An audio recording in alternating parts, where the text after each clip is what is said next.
Like most that year, I was dealing with the slowdown of life, plans being put on hold or eliminated altogether, priorities rendered obsolete, and I was amazed at how the value and even meaning of time had been forcibly altered.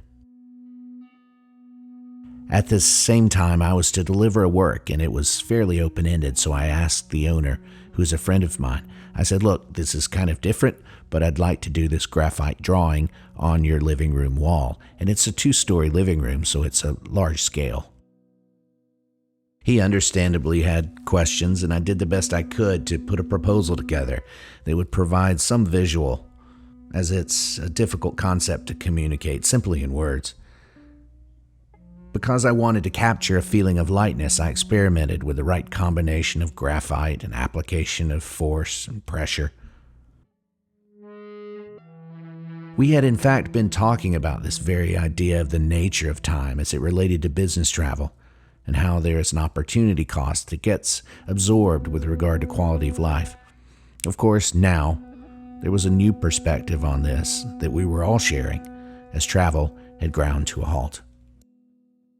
My intention was to capture this ephemeral essence of time and to in some way express the idea of the drift of time, and I envisioned the piece sort of drifting across this wall in a certain way.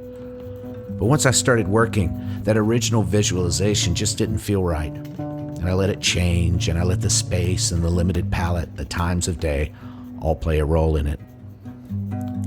The gesture itself has personal significance to me. I use it in much of my work. Some have said it's architectural, others have said it's wispy or it's webby. What I like about it is that this gesture can signify many different things and adapt to different environments, expressing different insights and evoking different emotions. The combination of gesture and graphite on this stark, light-colored wall imbues it with different personalities as the light changes. It also has an effect at times of floating in front of the wall. All of this has to really be experienced in person. Unfortunately, photos and video don't capture this.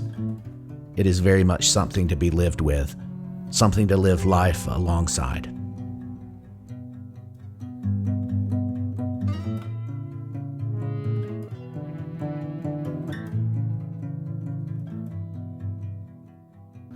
And at first, as I was working, I couldn't help but measure my so-called progress. Do I measure it in linear feet? Was I doing a square foot a day, every 2 days? And then I realized that this tension got at the very heart of what the work was all about. I decided that I'd finish it when it was finished.